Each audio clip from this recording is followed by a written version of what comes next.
Hello, I don't think you guys really know how much I love Doctor Who. I'm Vinny, by the way, but for this video, you can call me the Doctor.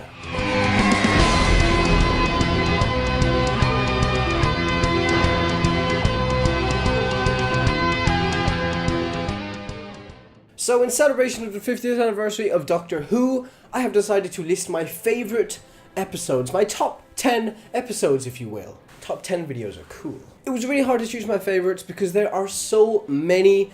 The episodes I picked were the episodes that stood out in my mind that were the most memorable. Not everybody is going to agree with me. If you think I missed any, or if you think I missed an episode that deserved to be in the top 10, then let me know in the comment section down below. Allons-y! Number 10 on my list is World War III. Very memorable episode, very entertaining. You got the little piggy in the spacesuit, you got the Slovene, you've got nuclear warheads, what else could you want? At number 9 I have The Empty Child. Are you my mummy?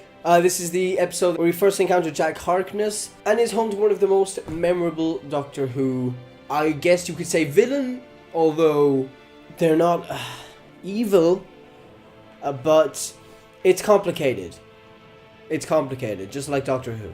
Number 8. At number 8 on my list I have Rise of the Cybermen. The Cybermen.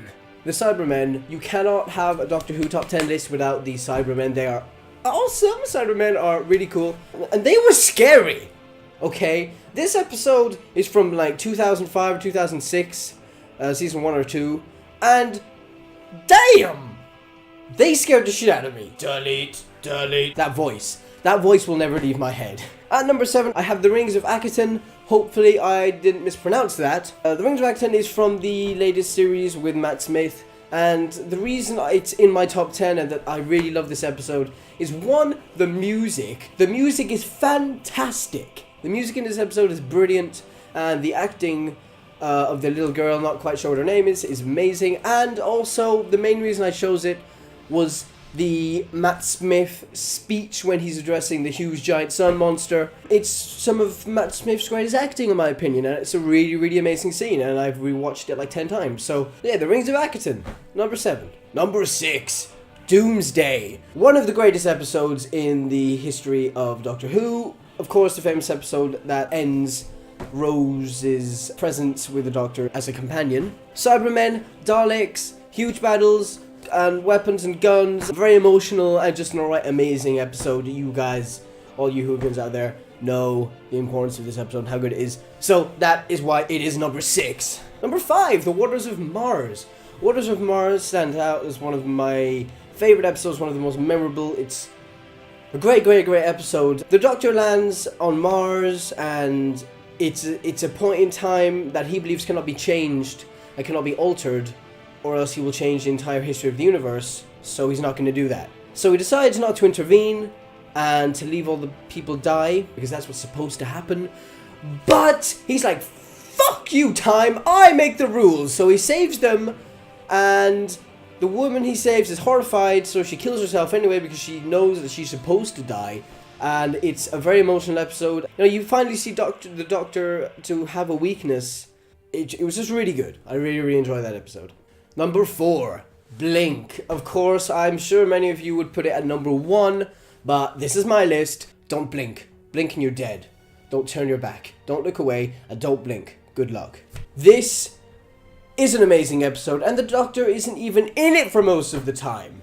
It's amazing, and the Weeping Angels are definitely in the top 3. Definitely. There's one of the best Doctor Who protagonists / villains in the series. Amazing. Number 3. At number 3 I have Vincent and the Doctor, and no, not because my name is Vincent. Vincent and the Doctor I thought was really beautiful, amazing episode.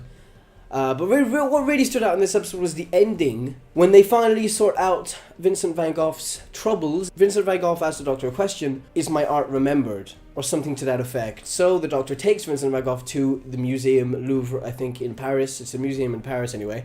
And shows him his paintings that are exhibited in a museum. And the guide in the museum says, I think Vincent van Gogh is one of the greatest artists who've ever lived, and he was very unappreciated, and lots of very fuzzy, nice comments like that. And Vincent van Gogh was standing right next to him, and he starts crying, and he's looking around him, and it's just It's a beautiful episode, and I really love the idea of taking somebody from the past that we love and cherish today and showing them that we do love and cherish them, even though they weren't loved and cherished back in their time. I think it's a really amazing episode. Number 2. I'm not sure if a lot of you are going to agree with my top 3. I'm actually kind of nervous now because they're not the classic top 3 episodes that you would expect. But number 2, The Girl in the Fireplace. I recently rewatched this just to make sure it was worth the number 2 spot, and it is. David Tennant and Madame de Pompadour on a ship that is made up of human body parts and space-time clock work and a horse and time windows, and Doctor falls in love with Madame de Pompadour, and it's all emotional, and it's a great episode. It's amazing, just an all-round amazing, very emotional, tear-shedding episode. Number 1. Drum roll, please. Yes, it is the only End of Time, Part 1 and Part 2. The end of David Tennant's reign as the Doctor until today, when the 50th episode comes out. Sorry. Another tear-shedding episode. I'm crying now just thinking about it. David Tennant doesn't want to go. We didn't want him to go either. And I'm sorry. And it's an amazing episode. So that is my top 10. Now let's have a little recap here. Number 10, World War III. Number 9, The Empty Child. Number 8, Rise of the Cybermen. Number 7, The Rings of Akiton. Number 6, Doomsday. Number 5, The Waters of Mars. Number 4, Blink. Number 3, Vincent and the Doctor. Number 2, The Girl in the Fireplace. Number 1, The End of Time. Doctor Who, we love you, and we can't wait until more episodes. And tonight, I am going to be stuck to my sofa watching the 50th anniversary episode. I'm so excited! So, thank you so much for tuning in to my top 10 favourite Doctor Who episodes. If you enjoyed the video, then make sure to give the video a like and subscribe for future episodes, and share it on Twitter, Facebook, all that shiznit. Thank you, and come again, Whovins.